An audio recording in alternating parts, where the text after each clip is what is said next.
Hello everyone, स्वागत है आप सबका एक और ब्रांड न्यू ड्रामा एक्सप्लेनेशन में। इस कहानी के स्टार्टिंग में हम लोग टैन को देखते हैं।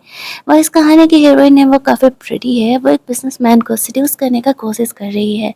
वो उस टाइप की नहीं है जैसा कि यहाँ पर है। एक्चुअल में वो एक ना सीक्रेट एजेंट है और वो यहाँ पर उस बिजनेसमैन के कुछ सीक्रेट डिटेल चोरी करने के लिए आई हुई है।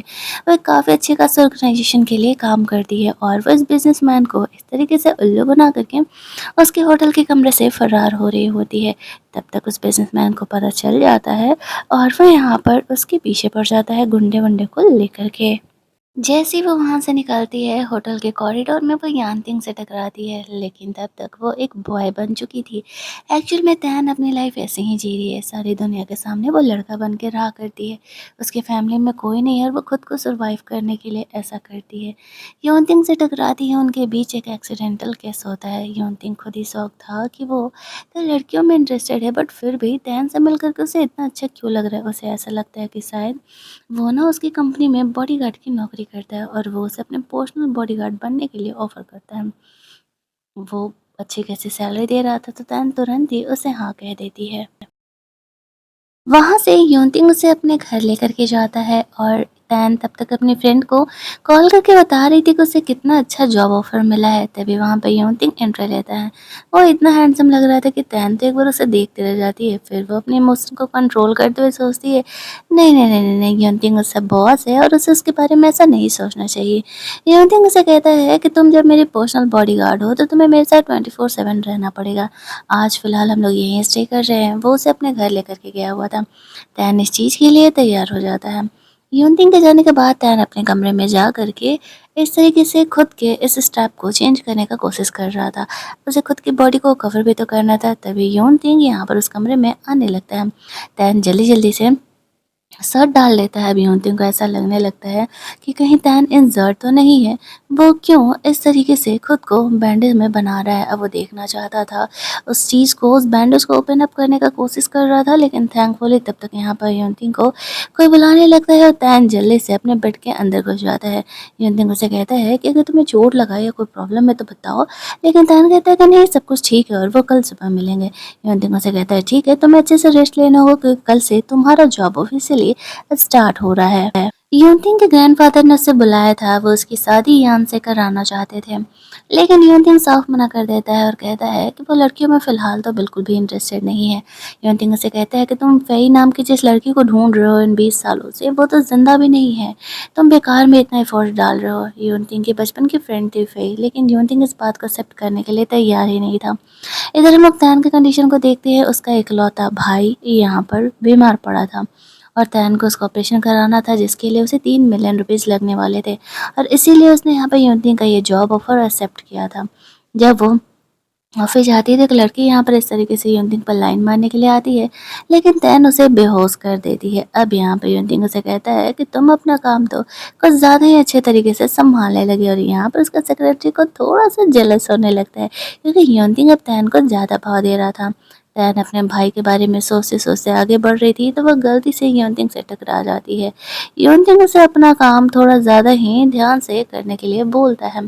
अब तैन वहाँ पर सोच रही थी कि क्या वो उन पैसों के बारे में यूनियन से बात करे। वो उसे 3 मिलियन देगा, लेकिन फिर तैन सोचती है कि नहीं, ये थोड़ा ज़्यादा हो जाएगा। आज उसका काम का डे 1 है और वो उसे इस तरीके से पैसे नहीं मांग सकता है। बार बार ना जाने क्यों ह्यूनदिंग को ये फील हो रहा था कि तैन कहीं कोई लड़की तो नहीं है। उसका बॉडी स्ट्रक्चर ये सब कुछ काफ़ी अलग था। तैन यहाँ पर बहाना बनाने के लिए रोना धोना स्टार्ट कर देती है। अब यहाँ पर जैसे तैसे करके ह्यूनदिंग उसे चुप कराता है। उसके सेक्रेटरी को तो लग रहा होता है कि एक्चुअल में शायद उसका बॉस कहीं लड़कों में तो इंटरेस्टेड नहीं हो गया है, लेकिन उसे पता नहीं था कि तैन तो एक्चुअल में एक लड़की है। यूनथिंग यहाँ पर अपने सेक्रेटरी को फ़ेई के बारे में कुछ इन्फॉर्मेशन मांगता है तो वो कहता है कि कोई भी इन्फो नहीं मिल पाया। अब तैन ये सोच रही थी कि ये उसे ढूंढ रहा है, ना जाने क्यों उसे ये नाम काफ़ी जाना पहचाना सा लगता है। हालांकि फ़ेई ने अपना नाम 18 साल पहले चेंज कर लिया था, बट बीच की मेमोरी उसकी कुछ गायब थी। यूनथिंग को यहाँ पर एक मिलियन का वॉच किसी ने गिफ्ट किया था और यूनथिंग को वो चाहिए नहीं था, तो तैन उससे वो वॉच गिफ्ट ले लेती है। वो ये सोचती है कि वो इस वॉच को सेल करेगी और अपने भाई के ट्रीटमेंट के लिए पैसे कमा लेगी। उसका सेक्रेटरी ये सोचने लगता है इतने टाइम से यून तिंग उसके साथ काम कर रहा है और उसने उसे कभी कोई गिफ्ट नहीं दिया, और देखो तो तैन को यहाँ पर वो गिफ्ट पे गिफ्ट दिया जा रहा है। उसे तैन से थोड़ी सी जेलसी होने लगती है। यून तिंग अपने सेक्रेटरी को कहता है सबको बुलाने के लिए थोड़ी ही देर में यहाँ पर मीटिंग स्टार्ट होने वाला है। अब वो जाकर के और लोगों को इन्फॉर्म करता है।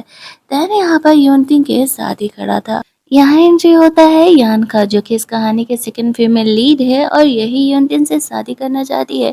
या यूँ कह लो कि योनतिन के ग्रैंडफादर भी यहाँ पर योनतिन की शादी यान से ही कराना चाहते हैं।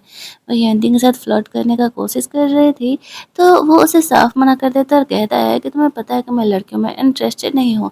अब यहाँ पर तैन को उसके करीब देख करके यान को ऐसा लगने लगता है कि ये लड़का कम और लड़की ज़्यादा क्यों लग रहा है, ये इसका पर्सनल बॉडीगार्ड है। वो उसे सोच रही थी कि कैसे न कैसे करके उसे तैन को अपने कंट्रोल में करना होगा, तो ये युनतिंग को पटाने में उसका हेल्प कर सकती है। युनतिंग यहाँ पर तैन को ऑर्डर देता है कि वो यान को यहाँ पर कैसे न कैसे करके भेज दे, उसे यहाँ पर काम है, और तैन भी बिल्कुल वही करती है। तो नेक्स्ट डे जब युनतिंग के साथ वो पार्टी में जाती है, तो यहाँ पर यान का ये प्लान था कि वो युनतिंग के वाइन में नशे का दवा मिला देगी, और तैन यहाँ पे गर्ल्स वॉशरूम में थी और ये उनकी बातों को सुन लेती है, लेकिन गलती से उनका फ़ोन बज जाता है और यान को पता चल जाता है कि तैन यहाँ पर वॉशरूम में है। अब वो उसके वीडियोज़ बनवा लेती है कि वो गर्ल्स वॉशरूम में क्या कर रहा है बॉय होकर के, और वो उसे वार्न करती है कि अगर योनतिंग को इस बारे में भनक भी लगी तो ये वीडियोज़ वो उसका वायरल करा देगी और सब उसे पावर्ड बोलने लगेंगे। और फिर वो तैन को पैसे ऑफर करते हुए कहती है कि योनतिंग को नशा होने के बाद वो उसे यहाँ पर इस होटल के कमरे में लेकर के आएगी और बदले में वो उसे 1 मिलियन देने वाली है। पैसे के लिए तो तैन कुछ भी करने के लिए तैयार थी, तो वो तुरंत ही इस चीज़ के लिए रेडी हो जाती है। जैसे ही योनतिंग के ड्रिंक को वो टैम्पर्ड करती है, उसे पीने के बाद योनतिंग को नशा होने लगता है और वो उसे होटल के कमरे में पहुंचा देती है। पैसे लेने के बाद जब वो यहाँ पर रिटर्न हो रही थी, तब यहाँ पर उसे थोड़ा-सा अजीब लगता है। उसे ऐसा लगता है कि शायद वो योनतिंग के साथ गलत कर रही है। अगर वो खुद की मर्ज़ी से ऐसा कर रही होती तो फिर चीज़ें ठीक था। उसके दिमाग में एक आइडिया आता है, वो तैन बन कर के तो योनतिंग का हेल्प नहीं कर सकती, लेकिन अपनी गर्ल वर्ज़न में तो जाकर के हेल्प कर सकती है ना। तो वो उसी तरीके से गर्ल बन कर के योनतिंग को सेव करने के लिए जाती है। और वहाँ पे यान को बेहोश करके योनतिंग को वहाँ से लेकर के जा रही थी। योनतिंग उसे देखते ही पहचान जाता है और उसे फ़ेई फ़ेई कह के पुकारने लगता है। तैन यहाँ पर सोच रही थी ये थोड़ा ज़्यादा हो गया, वो उसे फ़ेई क्यों पुकार रहा है, ना जाने क्यों। उसे फ़ेई अपना नाम यहाँ पर याद नहीं था। फिर वो योनतिंग को सेव करके वहाँ से लेकर फिर वो इस तरीके से तैन बन करके उसे कार से घर लेकर के जा रही थी। पूरे रास्ते वो ड्रामा करते हुए जाता है। कभी तैन को वो फ़ेई समझ आता है, तैन जैसे-तैसे करके उसे घर लेकर के जाती है, और रास्ते में उसने उस पे उल्टियाँ भी कर दी थी, तो वो उसे कमरे में सुलाते हुए फ्रेशन अप होने के लिए चली जाती है। योनतिंग की नींद खुलती है, वो उठ कर के वॉशरूम में जाता है, तो वो वहाँ पर फ़ई को देखता है। वो मन ही मन खुश हो रहा था और बाहर जाकर के फ़ई के बाहर आने का वेट कर रहा था। अब तैन सोचती है कि यहाँ से निकलना तो ज़रूरी है, तो वो वॉशरूम के विंडो से बाहर निकल जाती है। काफ़ी देर इंतज़ार करने के बाद योनतिंग सोचता है अभी तक फ़ई बाहर नहीं आई, तो वो उसे देखने के लिए जाता है, तो वो वॉशरूम में थी ही नहीं। तभी यहाँ पर फ़ई तैन बन कर के आती है। योनतिंग उसे कहता है कि तुमने वो देखा क्या? मेरी बचपन की फ्रेंड जिसे मैं सालों से ढूँढ रहा हूँ, वो फाइनली मुझे यहाँ मिली थी। तैन उसे कहता है योनतिंग उसे कहता है कि नहीं, नहीं ऐसा कुछ भी नहीं है। योनतिंग उसे कहता है कि अगर वो फ़ई को ढूँढ कर के लेके आएगा, तो वो उसे इनाम में 1 मिलियन देने वाला है। अब तैन इस चीज़ के लिए तुरंत ही तैयार हो जाता है। का सीसीटीवी फुटेज भी अपने एक हैकर फ्रेंड से चेक करवाता है, लेकिन तब तक तैन ने वहाँ पर उस हैकर को भी लॉस करा करके इस तरीके से उन वीडियोस को डिलीट करा दिया था। अब यहाँ पर वो तैन को बुलाता है और उस हैकर फ्रेंड के साथ मिल करके फ़ेई को ढूँढने के लिए कहता है। वो तो यहाँ पर फुल ऑन तैन पर लाइनबाज़ी कर रहा था, क्योंकि वो उसे काफ़ी गर्ली-गर्ली सा लग रहा था। वैसे कहता भी कि तुम्हारी कोई बहन है तो बता दे यार, मैं उससे पटा लूँगा। लेकिन तैन उसे कहती है कि नहीं, ऐसा कुछ भी नहीं है। योनतिंग ने यहाँ पर तैन को पूरी ज़िम्मेदारी दे दी थी कि उसे कैसे न कैसे करके फ़ेई को ढूँढना ही है। अब तैन यहाँ पे सोच रही थी कि वो उस लड़की को कहाँ से ढूँढ के लेकर के आएगी, जिसे कि योनतिंग कितने सालों से ढूँढ रहा है, और अब तक उसे वो ये चीज़ जाकर के अपने फ्रेंड को शेयर करती है। उसकी फ्रेंड जितना इन्फॉर्मेशन लेकर के आती है, उस हिसाब से उस लड़की की शक्ल तैन को खुद से काफ़ी ज़्यादा मिलते हुए लगती है। उसके दिमाग में एक आइडिया आता है कि योनतिंग से 1 मिलियन निकलवाने के लिए क्यों ना वो खुद ही फ़ेई बन जाए, और यहाँ पर सिर्फ 1-2 बार मिलने भर का तो बात है। उसे अपने भाई के ट्रीटमेंट के लिए पैसे मिल जाएँगे। हालाँकि ये काफ़ी रिस्की था, बट वो करना चाहती थी। थी, उसकी फ्रेंड उस चीज़ के लिए उसे वार्न भी करती है कि वो ऐसा नहीं करे, बहुत ज़्यादा ही इसमें रिस्क है, लेकिन वो इस चीज़ को मानती नहीं है और फिर फाइनली वो यहाँ पर तैयार हो जाती है और फिर वो इस तरीके से फ़ेई बन कर के चली जाती है योनतिंग से मिलने के लिए। योनतिंग उसे देख कर के काफ़ी खुश हो जाता है और वो फ़ेई से कहता है कि तुम्हें याद है, तुमने बचपन में मेरा हेल्प किया था, मैं भी तुम्हारी तरह किडनैप हो चुका था ब्लैक शिप के ऑर्गेनाइज़ेशन के साथ और तुमने मेरा हेल्प किया था, लेकिन फ़ेई को ये सारी चीज़ें याद नहीं थी। और इन चीज़ों को यान देख लेती है। उसे जेलस होने लगता है कि जिस बंदे से वो शादी करना चाहती है, वो दूसरी लड़की से कैसे मिल रहा है। उनके फ़ोटोज़ वगैरह क्लिक कर लेती है ताकि बाद में वो पता लगा सके कि आखिरकार योनतिंग किस लड़की के साथ है। और यहाँ पर वही जो है, मतलब तैन जो है, वो योनतिंग को फ़िलहाल खुद से थोड़ी दूरी बना कर के ही रखने के लिए कहती है, क्योंकि अब वो दोनों अलग हो चुके हैं। ठीक है, उसने उसका जान बचाया, लेकिन अब उसे इस तरीके से उसके पीछे नहीं पड़ना चाहिए। लेकिन योनतिंग फ़ेई को किसी हालत में जाने नहीं देने वाला था। वो यहाँ पर कहती है कि मुझे ऑफ़िस निकलना है, लेट हो रहा, हम बाद में मिलते हैं। तो वो उसे कहता है रुको, मैं तुम्हें अपने बॉडीगार्ड को कह देता हूँ छोड़ देने के लिए। अब वो यहाँ पर तैन को ही कह रहा था, तो वो बहाना कर देती है कि नहीं, नहीं कोई बात नहीं, मैं चली जाऊँगी। ऐसा कह के वो वहाँ से निकल जाता है। अब तैन बाहर यहाँ पर तैन बन कर के योनतिंग के आने का वेट कर रहा था। योनतिंग यहाँ पर आता है, वो उसे कहता है कि मुझे फ़ेई के लाइफ़ के बारे में सब कुछ जानना है। मुझे पता चला उसके भाई की तबीयत ठीक नहीं रहती है, तुम उसके बारे में मुझे सब चीज़ ला कर के बताओ। अब तैन वहाँ पर उसे कहती है कि चलो ठीक है, वो कुछ दिनों का समय और दे, वो उसे बता देगी, क्योंकि उसके बदले में वो उसे और ज़्यादा पैसा देने के लिए तैयार था ना, इसी वजह से वो ये सारी चीज़ें करने के लिए तैयार हो जाती है। लेकिन फिर योनदिन को पता नहीं था कि वो तैन से उसी के बारे में पूछ रहा है। अब इस तरीके से तैन घर पे सोच रही होती है कि वो क्या इन्फॉर्मेशन ले जा कर के दे। फिर भी खुद के बारे में कुछ-कुछ चीज़ें उसे देती है। यूनदिंग को और ज़्यादा ट्रस्ट हो जाता है कि हाँ, ये फ़ेई ही है। वो उसे कहता है कि मुझे एक्चुअल में उससे मिलने के लिए जाना है, वो कहाँ रहती है, क्या करती है, मुझे सारी इन्फॉर्मेशन चाहिए। अब तैन उसे इस बारे में तो नहीं बता सकती थी ना, क्योंकि फिर पंगे हो जाते। इसीलिए वो शुरुआत में उसे इन सब चीज़ों को लेकर के टालने का कोशिश करती है, बट वो उसे और ज़्यादा मिलने का अगले दिन ज़िद यहाँ कर पे रहा यान था। तैन को मिलने के लिए बुलाती है और वो उसे पैसे दे कर के कहती है कि एक्चुअल में तुम्हें इस लड़की के बारे में मुझे सारी इन्फॉर्मेशन ला कर के देनी होगी और अगर उसने ऐसा किया तो वो उसे अच्छे खासे पैसे देने वाली है।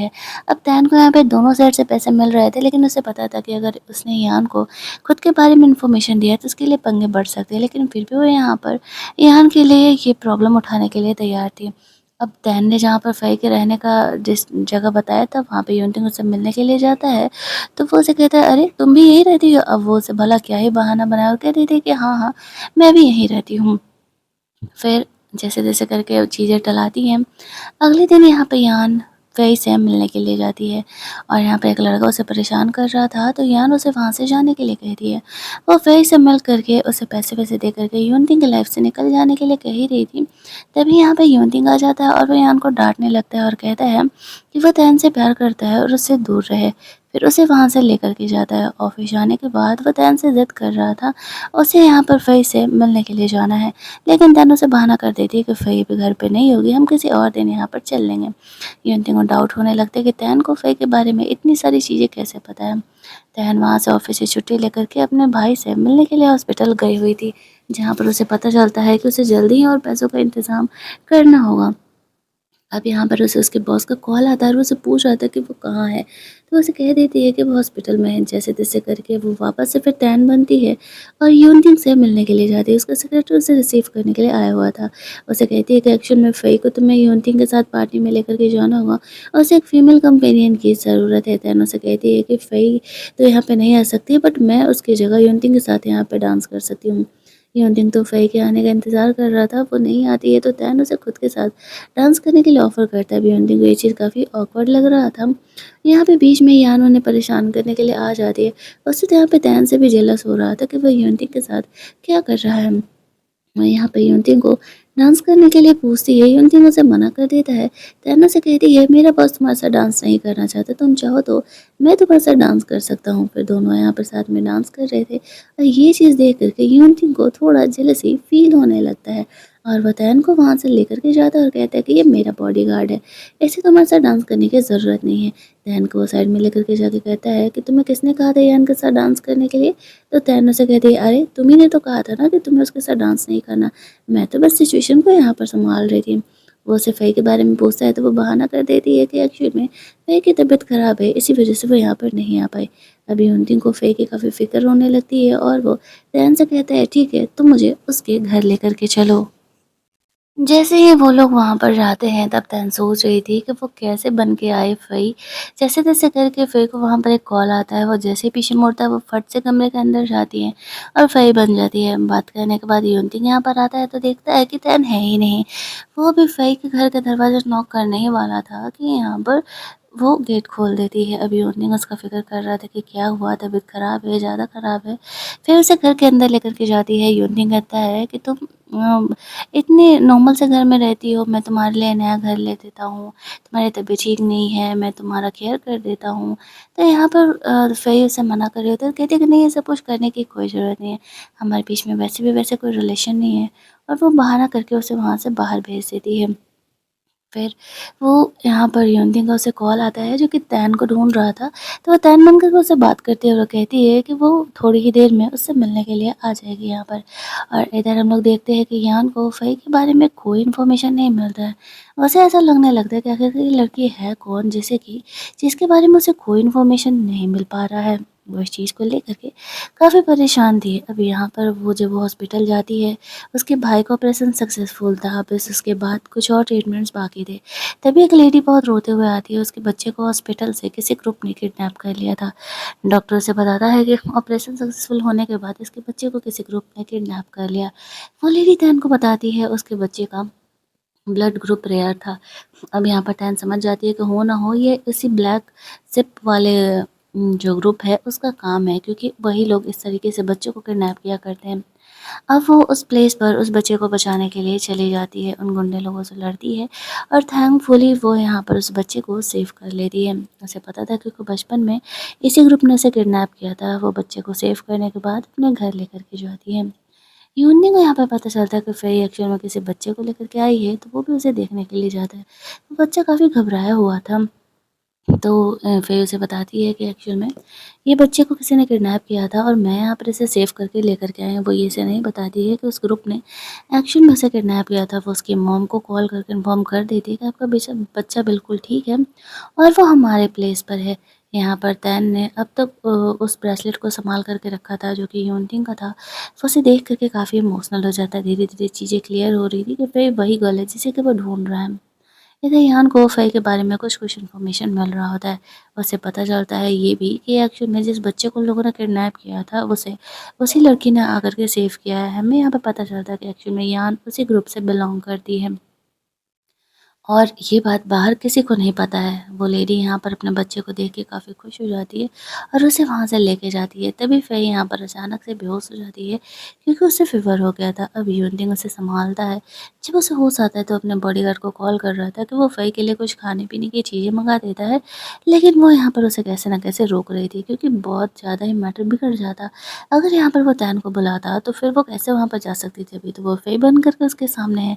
इसलिए वो बहाना करके उसे टाल देते और कहते कि नहीं, तुम्हारा बॉडीगार्ड वैसे भी बहुत ज़्यादा ही काम करता है, तो तुम उसको सैलरी इंक्रीज़ कर दो, मेरे लिए खाना-वाना मँगाने की ज़रूरत नहीं है।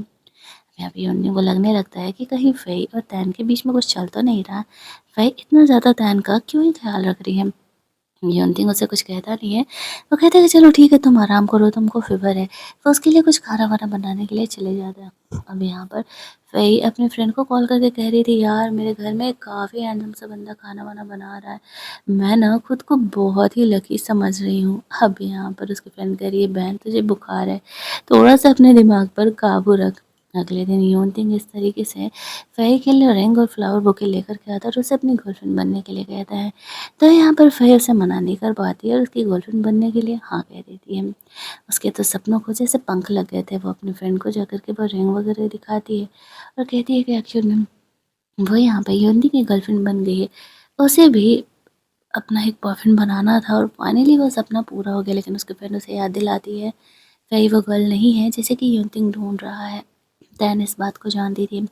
वो योनतिंग के साथ उसके ऑफिस में जाती है जहाँ पे यान की तरफ से उसे एक बर्थडे का इनविटेशन कार्ड मिलता है। योनतिंग उसे अपने साथ लेकर के जाने वाला था, इसलिए वो फ़ेई को कुछ ड्रेस वगैरह बाय करने के लिए लेकर के जाता है। शॉपिंग वॉपिंग करने के बाद वो योनतिंग जो है फ़ेई को अपने तरफ से एक सैंडल भी गिफ्ट करता है। रेडी-वेडी होने के बाद वो लोग पार्टी में निकलते हैं। युनतिंग यहाँ पर अपने कुछ बिज़नेसमैन से मिलने के लिए चले जाता है। यहाँ पर यान आते उसने फ़ेई के बारे में पता लगाया था और कहानी की शुरुआत में जो बिज़नेसमैन के साथ फ़ेई यहाँ पे फ्लर्ट कर रही थी, उसे यहाँ पे बुलाती है और फ़ेई के साथ उसका पोल खोलने के लिए बोलती है और वो यही करने का कोशिश कर रहा था। फ़ेई का बदतमीज़ी कर रहा था कि वो घटिया लड़की है, वो उसके साथ भी नाइट स्पेंड करने के लिए आई हुई थी। लेकिन यहाँ पे युनतिंग आ जाता है और वो फ़ेई का सपोर्ट करते हुए उस बिज़नेसमैन के पहले तो कंपनी बैंकरप्ट कराने का डिसाइड करता है और उसे कहता है, खबरदार जो किसी ने फ़ई के बारे में कुछ भी भला-बुरा कहा तो अगर किसी ने ऐसा कुछ करने का कोशिश किया तो वो हमारी फैमिली के खिलाफ होगा। ऐसा कहते हुए फ़ई को सेव करते हुए वहाँ से लेकर के जाता है। घर जाकर के इस तरीके से योनथिंग ने जब उन लोगों से लड़ाई किया था तो तैन वहाँ पर उसका केयर करती है और वो दोबारा उसे कहती है कि वो ऐसा नहीं करेगा। तैन को अपनी गलती का एहसास होता है, वो समझ जाती है कि योनथिंग उसे बहुत प्यार करता है और वो उसे धोखा दे कर के गलत कर रही है। तो वो उसका रिंग लौटाते हुए उसके लिए एक नोट छोड़ कर के चली जाती है। यूनटिंग जा कर के जब वो नोट पढ़ता है तो वो फ़ई को ढूँढने के लिए काफ़ी ज़्यादा वाला परेशान हो जाता है। फिर उसे कहती है कि वो किसी इम्पोर्टेंट काम के लिए जा रही है। कब लौटेगी कभी नहीं पता, इंतज़ार नहीं करने के लिए। यूनटिंग इस तरीके से बहुत ज़्यादा ही ड्रिंक करने लगता है। तैन यहाँ पर बॉडीगार्ड बन करके यूनटिंग से मिलने के लिए आती है तो वो उसे पूछता है कि आखिरकार वो थी कहाँ इतने दिनों से। तैन उसे वहाँ पर बहाना कर देती है। वो उसे कहता है कि फ़ई उसे छोड़ कर के जा चुकी है, वो उसे ढूँढने में उसका मदद करे। अब तैन वहाँ पर कहती है कि वो नहीं आने वाली है, लेकिन योनथिंग अपना ज़िद पकड़ा था। पिछली बार जैसे वो उसे ढूँढ कर के लेकर के आई थी, वैसे ही इस बार भी वो उसे ढूँढ कर के लेके आए। उसके बिना नहीं रह सकता है। धीरे-धीरे कुछ दिन बीत रहे होते हैं। योनथिंग यहाँ पर फ़ई की यादों में ही खोया रहता है। इतना ही नहीं, उसने तो यहाँ पर फ़ई के लिए शादी के ड्रेसेस वगैरह भी डिसाइड करके रखे हुए थे। अब फ़ई को लगने लगता है कि सच में वो उससे इतना प्यार करता है। फिर वो अपने भाई से मिलने के लिए जाती है। ऑपरेशन सक्सेसफुल होने के बाद उसे होश आ चुका था, वो धीरे-धीरे रिकवर कर रहा था।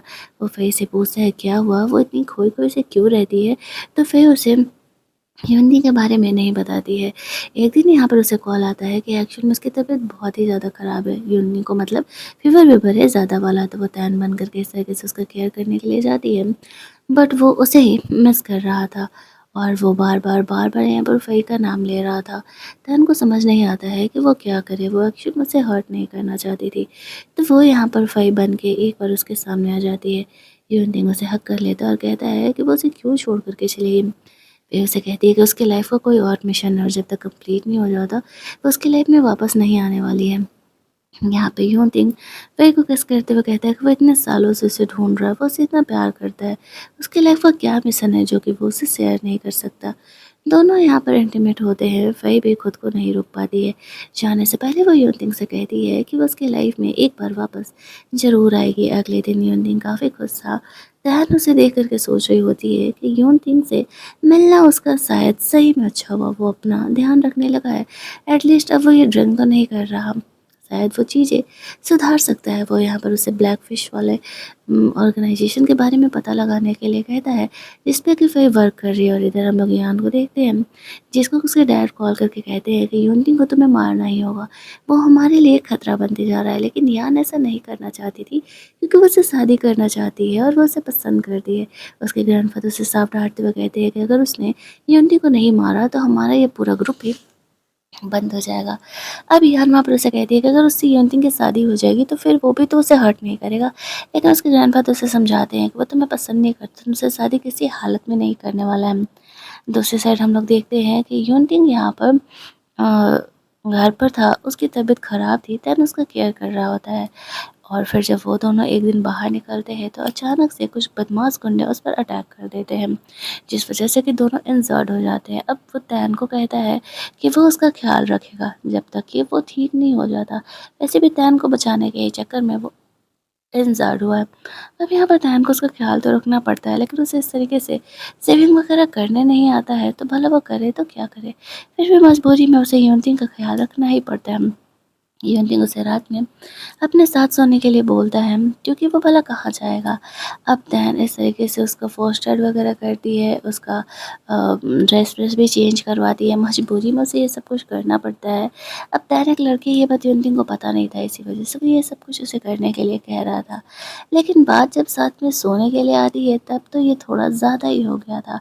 लेकिन यूनथिंग उसे कहता है कि वो भला कहाँ जाएगा, दूसरे रूम यहाँ पर नहीं है तो वो उसके साथ ही सोए। अब तैन यहाँ पर काफ़ी डरते-डरते युवती के साथ सोने के लिए तैयार थी। अगली सुबह जब वो जगती है, तो वो खुद ही यहाँ पे युवती को हक करके सो रही थी। युवती अभी सो रहा होता है तो वो उठ करके फ्रेशन अप होने के लिए चली जाती है। लेकिन योनदिन को पता नहीं था और वो वॉशरूम में जाता है तो वो देख लेता है कि तैन एक्चुअल में लड़की है। वो घबरा करके कमरे के बाहर आ जाता है। तैन से इस बारे में कुछ नहीं पूछता है, लेकिन उससे ऐसा लगने लगता है वो फ़ई के साथ गलत नहीं कर सकता है। इसी वजह से वो थोड़ी सी दूरी अब तैन से बनाने का डिसाइड करता है। वो सोचता है कि भले तैन की जो भी मजबूरी रही होगी कि लड़की होने के बाद भी वो लड़का बन करके काम कर रहा है, लेकिन वो तैन से थोड़ा दूरी बना करके रहेगा, कहीं फ़ई उसे गलत ना समझ ले। और वो उसे अपनी जॉब वॉब से भी निकलवाने का सोचता है कि तैन को वो जॉब से निकाल देगा, क्योंकि अगर फ़ई को पता चला तो फिर उसे बुरा लगेगा ना कि इस तरीके से वो किसी और लड़की को काम पर रखा हुआ है। इसी वजह से वो अपने सेक्रेटरी को तैन का यहाँ पर रिज़िग्नेशन लेटर निकालने के लिए कहता है। दूसरी साइड हम लोग देखते हैं कि इस तरीके से यहाँ पर तैन को पता चल जाता, सॉरी यूनटिंग को पता चल जाता है कि एक्चुअल में उस ग्रुप के पीछे कोई और नहीं यान के ग्रैंडफ़ादर हो सकते हैं। उसे ये नहीं पता था कि एक्चुअल में यान उसमें इंक्लूडेड है या नहीं। वो लोग यहाँ पर यूनटिंग को पकड़ लेते हैं और उसे मारने के लिए, और वो लोग उसे मारने ही वाले थे कि तब तक हम लोग देखते हैं कि वहाँ पर तैन उसे सेव करने के लिए आ जाती है। लेकिन वो यहाँ पर फ़ई बन कर के आई हुई थी। अब वो उन गुंडे लोगों को अच्छा खासा वहाँ पर सबक सिखाती हैं।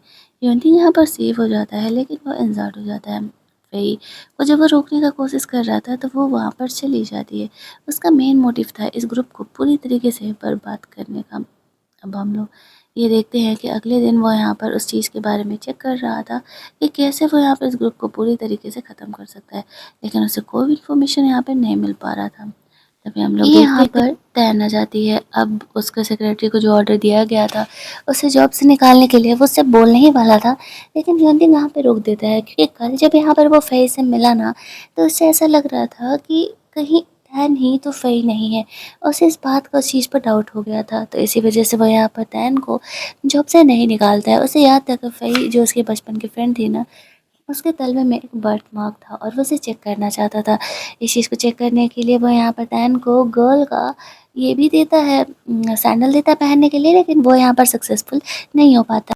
फिर रात में जब दोनों यहाँ पर सेम बेड शेयर कर रहे होते हैं तो वो यहाँ पर चेक करने के लिए तैन का ब्लैंकेट हटा करके उसका पैर देखता है, लेकिन वो सॉक्स पहनी हुई थी। बहाने से उसका सॉक्स ओपन करवाता है तो इन चीज़ों को देख करके कंफर्म हो जाता है कि एक्चुअल में तैन ही फ़ई है, क्योंकि उसके पैर में इस तरीके से उसका बर्थ मार्क था। इस चीज़ को लेकर के वो बहुत ही ज़्यादा वाला खुश हो जाता है, और इधर यान को पता चलता है कि एक्चुअल में वो किसी लड़की को ढूंढ रहा है जो कि फ़ई है, और उसे कुछ साल पहले इन लोगों ने किडनैप किया था। तो वो यहाँ पर फ़ई बन करके जाने का डिसाइड करती है, क्योंकि उसके हिसाब से तो फ़ई अब इस दुनिया में है नहीं, तो युवती को वो कभी मिलने नहीं वाली है।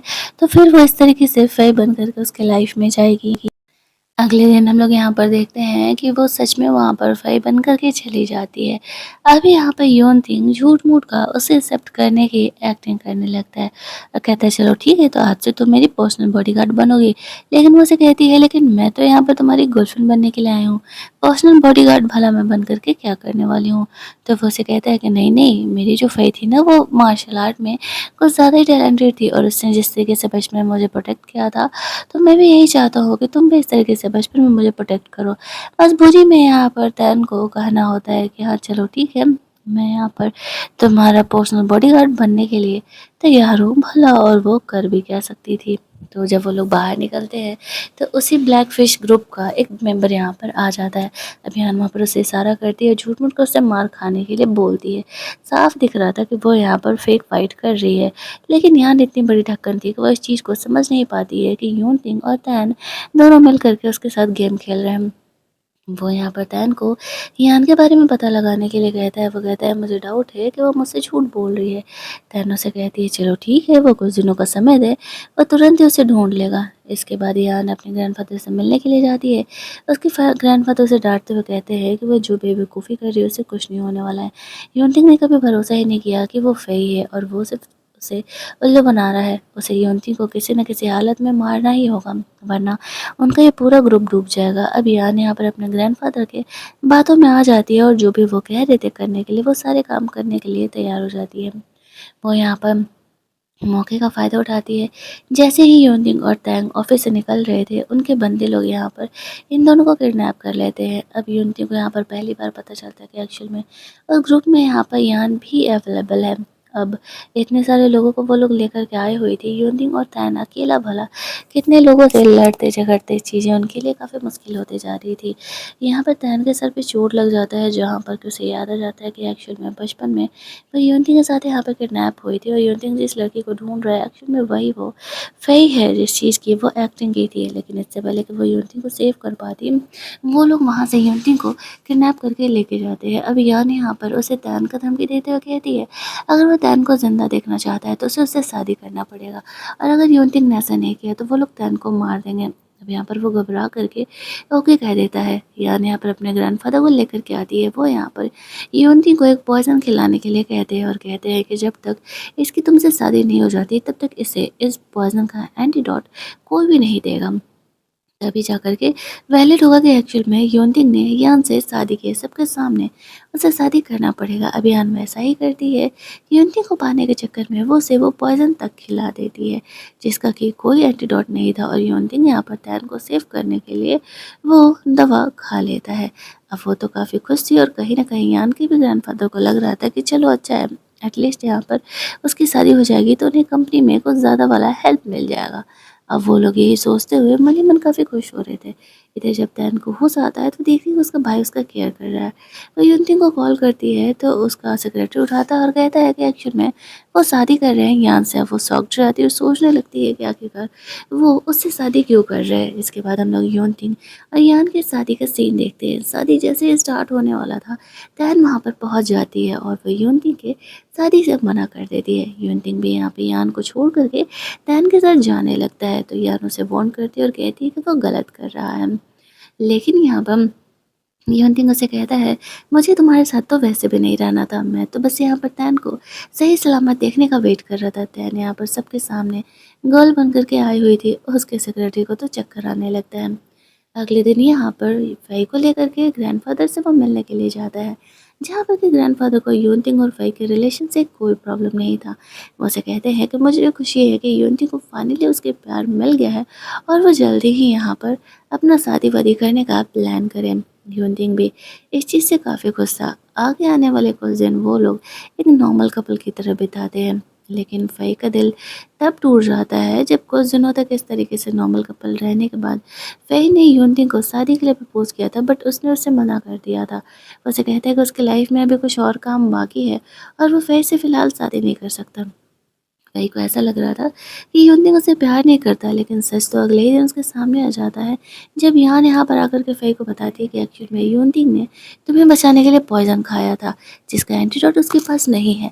अब यहाँ पर वो ये चीज़ सुन के काफ़ी घबरा जाती है और वो यूनतिंग से मिलने के लिए जाती है, जहाँ पर उसे पता चलता है कि वो अपनी सारी प्रॉपर्टी यहाँ पर तैन के नाम कर रहा था।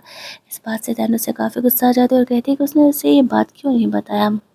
योनतिंग उसे कोई जवाब नहीं देता है। वो गुस्से में जाकर के यान को यहाँ पर किडनैप कर लेती है और कहती है कि देख बहन, या तो तू मुझे योनतिंग का एंटीडोट दे या तो फिर मैं तुझे मारने वाली हूँ। लेकिन यान उसे एंटीडोट देने के लिए तैयार नहीं थी। कहती है कि उसके ग्रैंडफादर उसे बचा लेंगे। तो वो हंसते हुए कहती है उसे सच में लगता है कि उसके ग्रैंडफादर उसे बचाने वाले हैं, ऐसा कुछ नहीं होने वाला है। तभी उसके ग्रैंडफादर यहाँ पर आते हैं और वो यान को लेकर के ऐसे ब्लैकमेल कर रही थी, तो वो उसे शांति से एंटीडोट दे देते हैं। तहन यहाँ पर एंटीडोट वगैरह ले करके वहाँ से निकल लेती है उसे सेव करने के लिए, और यहाँ पर उसके ग्रैंडफादर उसे कहते हैं कोई बात नहीं, हमारे आदमी लोग इन दोनों को यहाँ से ज़िंदा नहीं जाने देंगे। लेकिन उसे पता नहीं था कि तहन कितनी ज़्यादा पावरफुल है। योनथिंग फाइनली बच जाता है। अगले सीन में हम लोग देखते हैं एक कपल को जो कि फ़ॉरेन आए थे। उन्हें आते ही यहाँ पर पता चलता है कि यान उनकी असली डॉटर नहीं है, बल्कि यहाँ पर तैन उनकी असली डॉटर है। और यान को ये बात पता चलता है तो वो अपने ही पेरेंट को किडनैप करा लेती है एयरपोर्ट से ही। लेकिन फिर उनके सामने इमेज बनाने के लिए यहाँ पर वो खुद ही उन्हें बचाने के लिए चली जाती है। अपने ही गुंडों से उसने किडनैप कराया था और जैसे ही वो उस पर अटैक करने आने वाली थी ना, तो वो बीच में आ जाती है और नाइफ उसे लग जाता है। उसके फैमिली वाले को तो ये लगने लगता है कि ये हमारी असली बेटी नहीं होने के लिए भी अपनी जान जोखिम में डाल करके हमारा जान बचाई है। अब वो लोग उसे यान को कुछ ज़्यादा ही प्यार करने लगते हैं। जल्दी जल्दी उसे हॉस्पिटल लेकर के जाते हैं। अब उन्हें पता चला था कि तैन उनकी असली बेटी है, जिसे कि यूनदिंग वहाँ पर लेकर के आता है।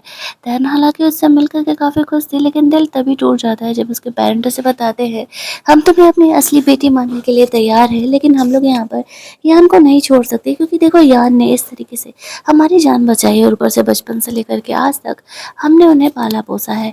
अब तैन को इस चीज़ से भी प्रॉब्लम नहीं था, लेकिन आगे प्रॉब्लम उसके लिए बढ़ने वाली थी और उसने तो इस बारे में भी सोचा भी नहीं था। हालाँकि उसे डाउट ज़रूर होता है, इस तरीके से यान कभी नहीं कर सकती अपने पेरेंट के लिए, वो बहुत ही सेल्फिश लड़की है। लेकिन वो अभी-अभी इतने सालों बाद अपने पेरेंट्स से मिली, इसीलिए वो इस बारे में कुछ भी नहीं कह रही है। फिर वो लोग घर जाते हैं जहाँ पर कि एज़ यूजुअल उसकी फैमिली यान से ज़्यादा ही प्यार कर रहे थे और तैन को वो लोग थोड़ा कम भाव दे रहे थे।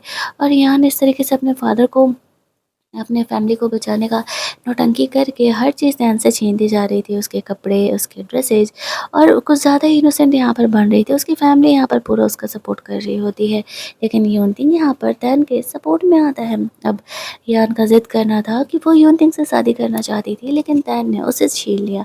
अब उसकी मॉम कह रही है, जो कि यान से कुछ ज़्यादा ही प्यार करती थी, कि कोई बात नहीं, इस तरीके से वो यूनतिंग से बात करती है कि वो तैन को छोड़ कर के तुमसे शादी कर ले। दूसरे सीन में हम लोग देखते हैं कि योनथिंग यहाँ पर तैन के साथ था। वो तैन के लिए एक काफ़ी बड़ा सा घर खरीद करके लेकर के आया था और कहता है कि तुम चाहो तो तुम इस घर में शिफ्ट हो सकती हो। लेकिन ऐसा करने से तैन मना कर देती है और कहती है कि मॉम का बर्थडे है, वो उनके साथ रहना चाहती है।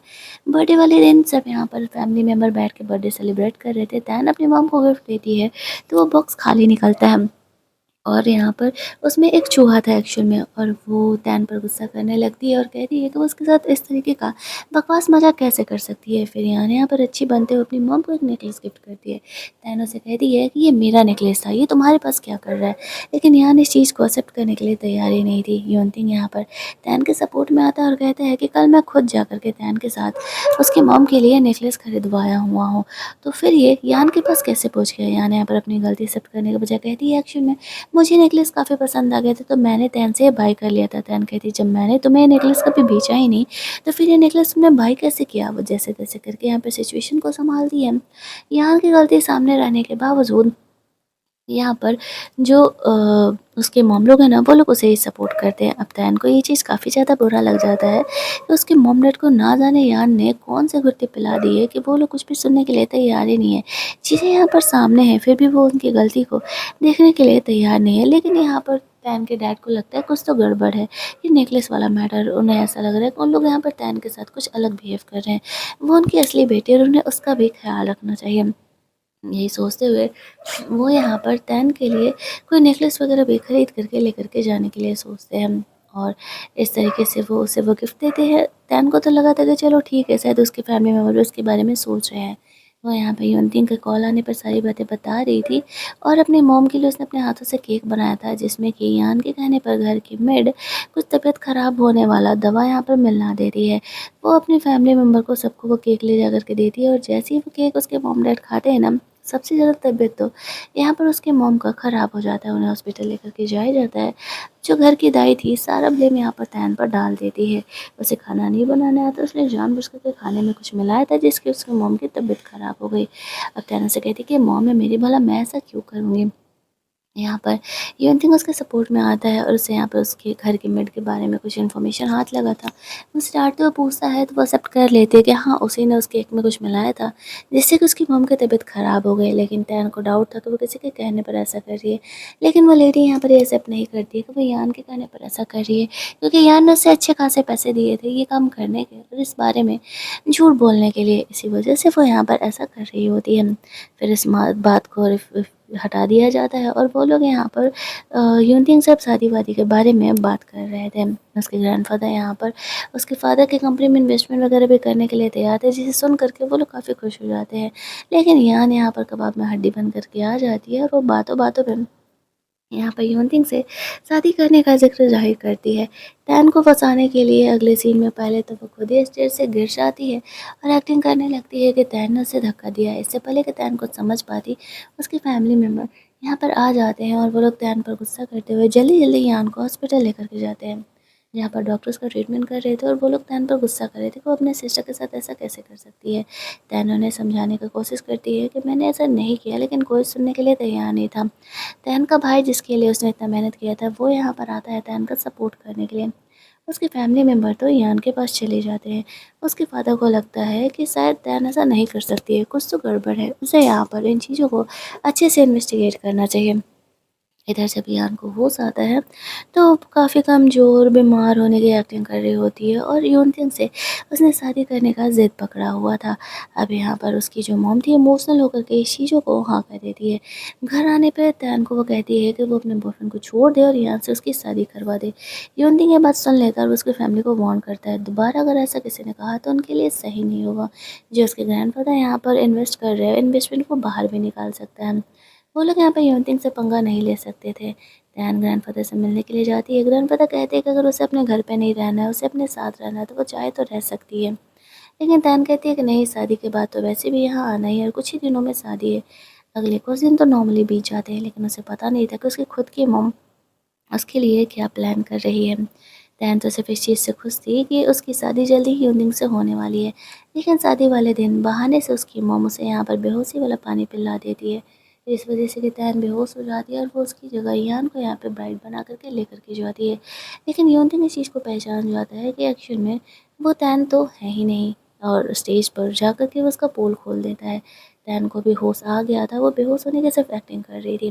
अब यहाँ पर उसकी मॉम को काफ़ी शर्मिंदगी महसूस होती है। वो माफ़ी माँगते हुए यान को वहाँ से लेकर के जाती है और फाइनली यहाँ पर तैन और यूनती की शादी हो जाती है। लेकिन कहानी यहीं पर एंड नहीं होता है।